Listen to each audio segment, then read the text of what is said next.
আসসালামু আলাইকুম। আচ্ছা, দেশে হচ্ছেটা কি আপনারাই বলেন তো? টিভি, ফেসবুক, ইউটিউব খোলার সাথে সাথে ধর্ষণ, ধর্ষণ, ধর্ষণ, ধর্ষণ। 8 বছরের শিশুকে ধর্ষণ, গৃহবধূকে ধর্ষণ, গর্ভবতী মাকে, 8 মাসের গর্ভবতী মাকেও ধর্ষণ। আচ্ছা, এটা কি কি আপনাদের সমস্যাটা কি? ধর্ষকের একটা বিচার, একটা মানে সরাসরি মানে জনসম্মুখে ছেড়ে দেন, যে যার ইচ্ছা মতো পিটাইব। এত সেনাবাহিনী নামায় তো দেশে লাভ নেই যদি কাজে না আসে। এত পুলিশ, আর্মি, বিডিআর, র্যাব নামায় তো দেশে লাভ নেই যদি সেগুলো কাজে না আসে। কাজে আসবে কোনগুলা? আপনি একটা ধর্ষকের শাস্তি দেন সরাসরি, 1 থেকে 5টি ধর্ষকের শাস্তি দিন, দেখেন ঠিকই ধর্ষক দেশে কমে যাবে, ধর্ষণ কমে যাবে। আর এই ধর্ষকদের যে আদালতে ধরে নিয়ে যাচ্ছে, এদের বিচার করতে কেন 3 মাস লাগবে? আমার জীবনে, আমি বলছি না যে এই যে এই ডক্টর ইউনূস সরকারের কোনো দোষ দিচ্ছি না। আমার বয়স হচ্ছে 26-27 বছর, কখনো দেখলাম না 2-3 বছরের ভিতরে একটা ধর্ষকের হয়েছে। 2-3 মাসের ভিতরে একটা ধর্ষকের শাস্তি হয়েছে জনসম্মুখে। ধর্ষকের কী হয়?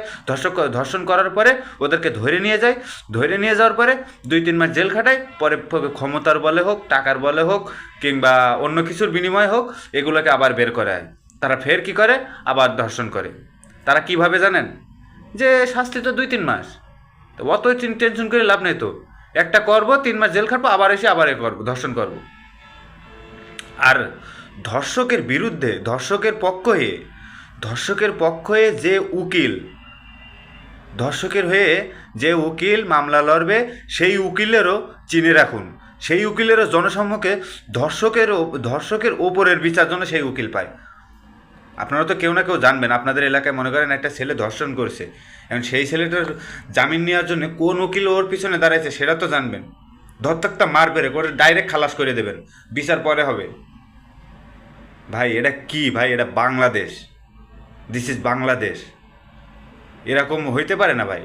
এই যে মানে ছেলে আর বাবা মিলে 8 বছরের একটা শিশু সন্তানকে ধর্ষণ করছে, মাগুরার নিউজ।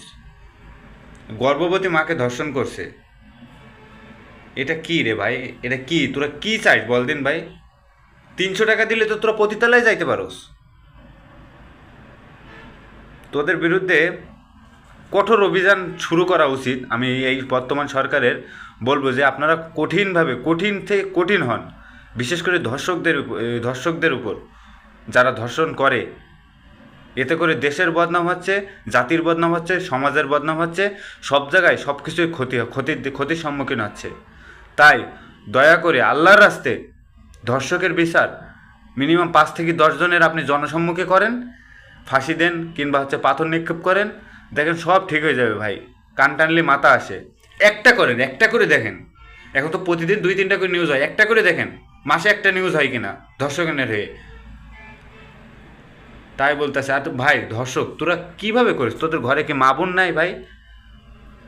তোদের ঘরে মা বোন নাই? মা বোন থাকলে তাদের যেয়ে বল। আজকে তুই লোকের করছিস, অন্যদিন তো তোর মা বোনদের উপরে এই হামলা পড়তে পারে। আমি এই সরকারের কাছে আবারও বিনীত অনুরোধ জানাচ্ছি, আপনারা ধর্ষকের মানে এমন শাস্তি দেন জনসম্মুখে, জনগণের হাতে তুলে দেন, মরে গেলেও কোনো নেই। আরেকটা কথা, মনে করেন আপনার এলাকায় একজন ধর্ষণ করছে, কে করছে এটা আপনারা জানেন, আপনারা দেখছেন যে বিচার হচ্ছে না, সেই মুহূর্তে ধরতাকটা মার পেরেক ভাই। 100-200 জন একটা গ্রামে 2-5 হাজার লোক থাকে, তাতে 200-300 লোক একদম জায়গায় শেষ করে দেন ভাই। কার নামে মামলা করবে? 200-300 জনের ধরে যাবে? কখনোই সম্ভব না। একদম জায়গায় ফিনিশ করে দেন। একটা মার্ডারের মামলা কিছু না, ও তো একটা মার্ডার করছে, তো ওর তো 3 মাস হচ্ছে। আবার যেন ভেবেন না এটা উস্কানিমূলক করছি ভাই, উস্কানিমূলক কথা বলতেছি না। আপনারা একটা জনসম্মুখে একটা মেরে দেখেন, শালার কিছু না বলে